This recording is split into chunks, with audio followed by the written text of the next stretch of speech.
You're listening to this week's episode of the Vacation Rental Business in Today's World podcast. You're about to start transforming your business and life with the information found here. We interview some of the greatest and most influential minds in the vacation short-term rental industry and supporting businesses. The information found here is a combination of brain science, transformational thinking, safety and loss prevention, and vacation short-term rental knowledge and experiences, all rolled into one to help you and your business to achieve levels you never thought possible.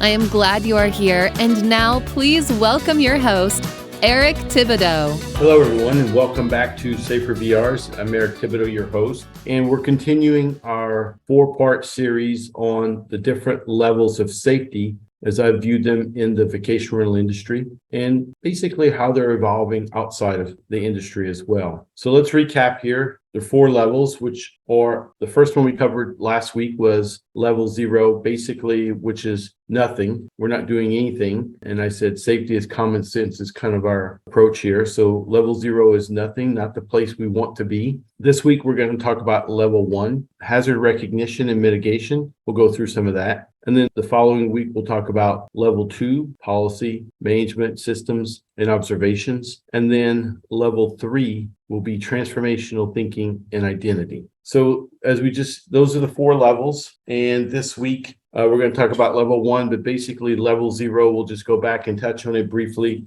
We're thinking about safety in a reactive manner, or maybe you have not even thought about safety. We discussed, if you go back to last week's podcast, about how that's really not a great place to be, and evolving and moving to level 1 is the first step that you want to do. So as we go into level 1 this week, so it's called hazard recognition and mitigation. And really, when I'm looking at this, whether I'm in the vacation rental industry or I'm even out in general industry, everything starts with awareness. And now we're aware that in safety and loss prevention, we have to begin to look at what are the hazards and how we're going to mitigate them. And now we'll start to understand that it all starts with this particular topic of I identify a hazard, I recognize it, and then I go ahead and basically take actions to mitigate it or reduce the risk. Thinking about safety and hazard identification and knowledge is really basically the first real steps that you're looking at when you are beginning to develop a safety program. And really, it's like I said, it starts with awareness, right? So now we're aware that we need to have a program, and now we need to become aware of what the particular or potential hazards that are out there in our properties. And this is probably one of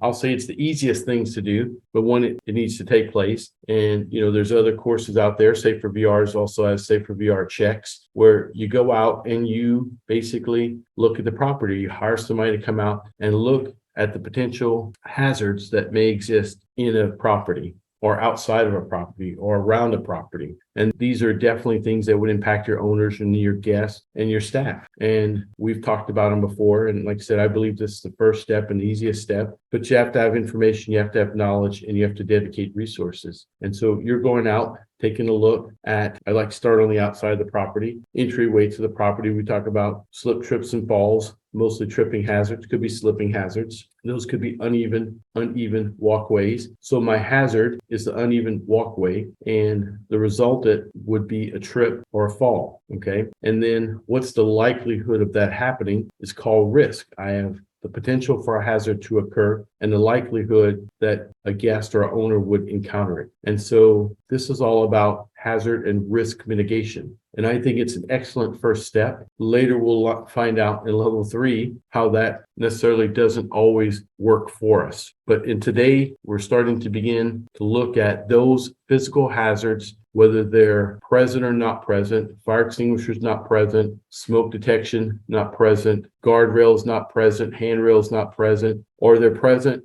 and not at the right height or the right width, okay? And so we can look outside, inside the property, and we want to identify those, and we want to begin to mitigate or eliminate those risks. So the cornerstone of level 1 is risk management. I'm eliminating, substituting, or controlling the hazards. So what does that mean? So eliminate a hazard. If I have a trip hazard in my walkway up to the house, I eliminate it by removing the hazard. I make the concrete even. I take care of the uneven walkway, whatever it is, I eliminate it such that the hazard is no longer present. I substitute. Substitution doesn't always work in the vacation rental industry, but it's a way of risk mitigation by I substitute some product or some material in the form of another. It could be cleaning supplies for us. I use or have a substitute, a less harmful product to clean that will impact my housekeeping team, the guests, the owners, and the community or the environment. And then control hazards is the one we probably see the most. Is there are hazards present and they create sometimes what we call enduring risk. And what I mean by that is I could do my very best to eliminate potential fire hazards in the kitchen, but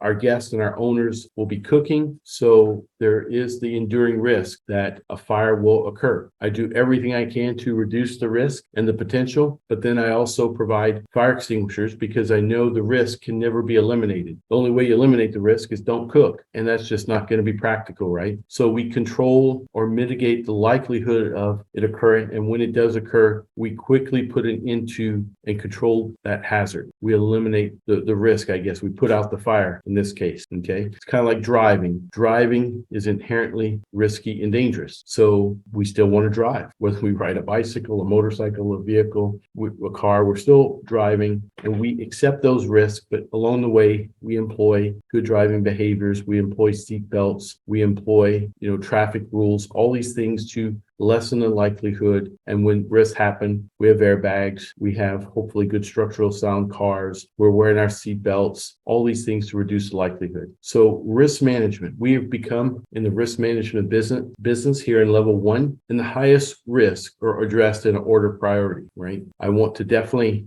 take care of those. For example, if I have an open guardrail that falls down 10 feet down to the floor from the second floor, or I have an uneven surface in the house, maybe from carpet to tile or something, I would say that the fall down to the next level of 10 feet is a potentially higher risk than tripping on the uneven work surface inside the house. That's how we look at highest risk first. However, I would endeavor to do and fix all of them first. So risk management. The second cornerstone is consultation. So now we know that there's potential hazards and we need to begin informing personnel about the remaining hazards through training, instruction, competency, assessment, or guidelines. And these are the types of training that we're saying, okay, there's a swimming pool in the backyard. I put in all these places, all these guards, I put in fences, I put in locks. Now I need my team to make sure that pool is cleaned, the right chemicals are used, that the risk mitigation to pool covers, pool alarms, fences, no holes, and gates securely closed and locked back. All these things, hot tub covers, all these things I need to train the team so that when they begin to come out there, they know that, hey, these are potential hazards that our guests and our owners could be facing. I want to ensure that I mitigate those risks for them. Sometimes we have to talk to the owner about potential risks like, hey, it's time for us to do an annual electrical survey on ground fault interrupters or on the hot tub ground fault circuit interrupter. That's bigger money spending perhaps. We get some involvement from the owners there. We educate them on that process. So here we go. Consulting about those hazards, training, instruction, competency, assessment, and guidelines. So we're checking our people, making sure, and actually when we're doing this, we're beginning to move to level 2, right? Level 2 is about policies, processes. So I'm taking my hazard recognition mitigation, I'm taking action, and I'm beginning to train. So here we're beginning to evolve from level 1 to level 2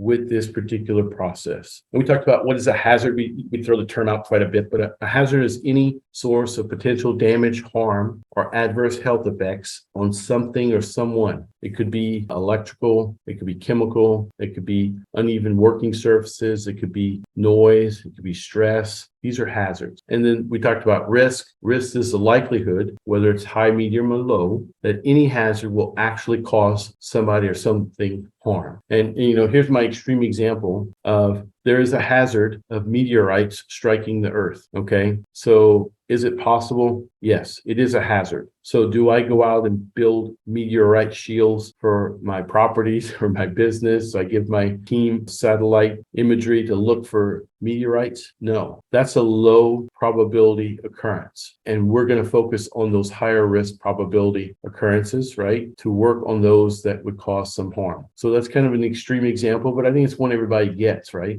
That how much resources am I going to employ stopping meteorites? I'm probably not going to do any, even though it's a hazard. So hazards can be identified as unsafe acts or unsafe conditions. A lot of times we focus on the condition, the uneven work surfaces, the fire extinguisher removed from the location, the smoke detector not working. But here's the secret. Every unsafe condition is created by an unsafe action. Yet we like to focus our attention on the condition, but we know that if someone moved the fire extinguisher and didn't put it back, that's an unsafe act that created an unsafe condition. If the walkway is uneven, I see that condition and I don't take action to fix it. So my unsafe action is not taking action, right, to solve or mitigate the unsafe condition. So we like conditions, because I can talk about conditions all day. That darn fire extinguisher got moved. That darn smoke detector's not working. Hey, look at this tripping hazard in the yard. Look at this guardrail missing on the second deck. And they don't care. Fire extinguisher doesn't care, right? The tripping hazard and the uneven work surface doesn't care. It's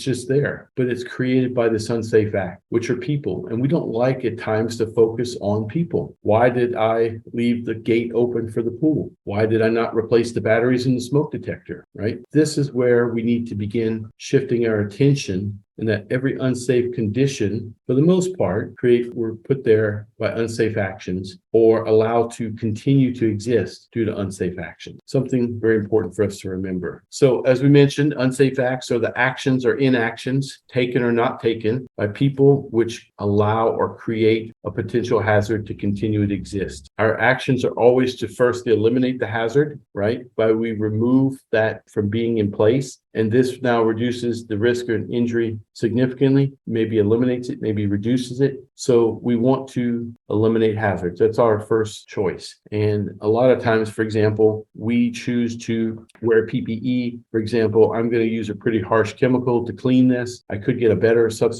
chemical, but no, I'm just going to let my team wear PPE. I'm going to let them wear gloves, maybe a respirator, a face shield, some glasses, because that's cheaper, more effective, a lot easier than buying this other substitute chemical, which could be more expensive. So we want to eliminate the hazard. And as we talked about before, some hazards cannot be eliminated, such as potential hazards we receive or exposed to while driving. These become enduring hazards or enduring risk, right? Enduring risk, not the hazard, enduring risk. And then we learn to work through them and reduce the likelihood, because there will be vehicle accidents. We will have incidents with our team. They will have vehicle accidents. We want to reduce the likelihood of them or the impact when they do occur. So now we'll begin to discuss what we want to check for regarding key aspects of our properties, businesses, and actions. Usually improvements occur quickly. As a safer vacation rental manager, we cannot perform the self-verification safer VR checks once a year. And here's some new terminology we're going to talk about. And these are called the highest energy potential safeguards need frequent monitoring. What the heck does that mean, Eric? So those particular activities, those safeguards, let's say it's a pool cover, it's a pool alarm. What's creating the most significant potential for a fatality, for an incident to occur at that vacation rental property? How have you trained the team about it? And then more importantly, what are the safeguards in place, right? For a pool, I may have a pool alarm. I have all the pool equipment. I have the gates that close and secure upon closing. I have locks on the patio door. Are we checking those every year? Or some of these so important that we need to check them after every turn of a guest or before a guest arrives if it's been maybe a week or two since the last guest was there? These are really important in that there's some things I can check every year and there are some things I need to check at a more frequent basis. And you probably heard me talk about my 9 life-saving rules for vacation rentals. And this is exactly what I'm speaking to. And pools and hot tubs are in there. They're one of the 9. But I took a look and identified these 9 different activities or safeguards that we need to look at and check on a frequent basis.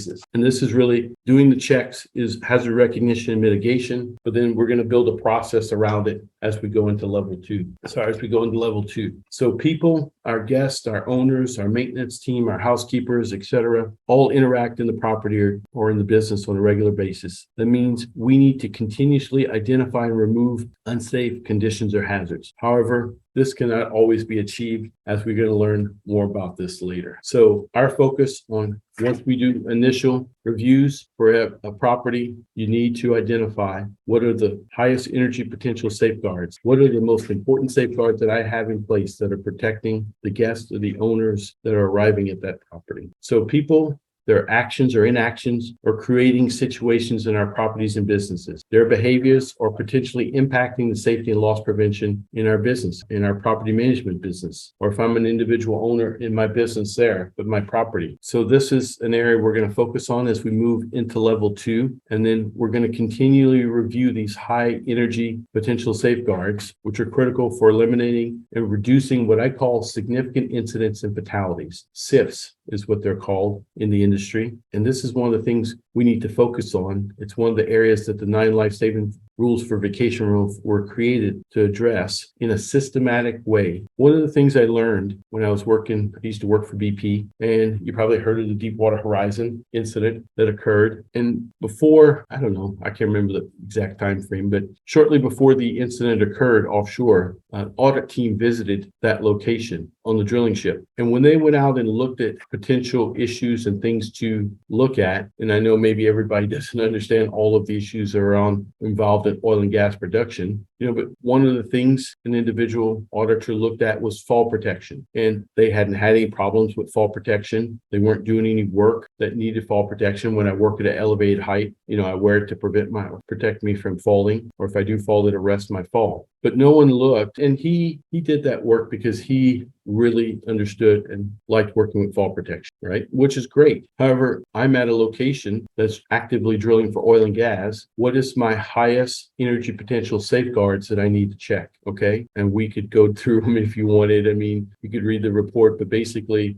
all your drilling activities and how you're going to safeguard the well, none of these things were checked. These are our highest energy safeguards. Okay. Now I take that learning and say, I'm going to a property that I'm going to inspect, and maybe I'm an electrical person and I just love looking at electrical. And, hey, electrical is one of the 9 life-saving rules, right? Around ground fault, circuit interrupters, electrocution, which is great. And so maybe I want to focus on that. But is that the highest energy potential safeguard at the property? Maybe it is. That's for each of us to take a look at our own properties and begin to develop that list. So this is a start. Yeah, we can demonstrate through history in the vacation rental industry and other industries, it's not enough. Yep. So we can demonstrate that it's not enough and that there's always more activities that we could do. Hazard recognition and mitigation, it's a key component, and more needs to be done to safeguard our guests and our businesses. So level 1, we've stepped up, we've identified we have a need, and we're beginning to look at what we need. So I hope I've established clarity about hazards, risks, and controls is one thing we need to do, but it's not enough to prevent all incidents. A key point as we move on, human nature cannot be overcome by level 1 safety management. And we're going to explore more of that in the next 2 weeks, but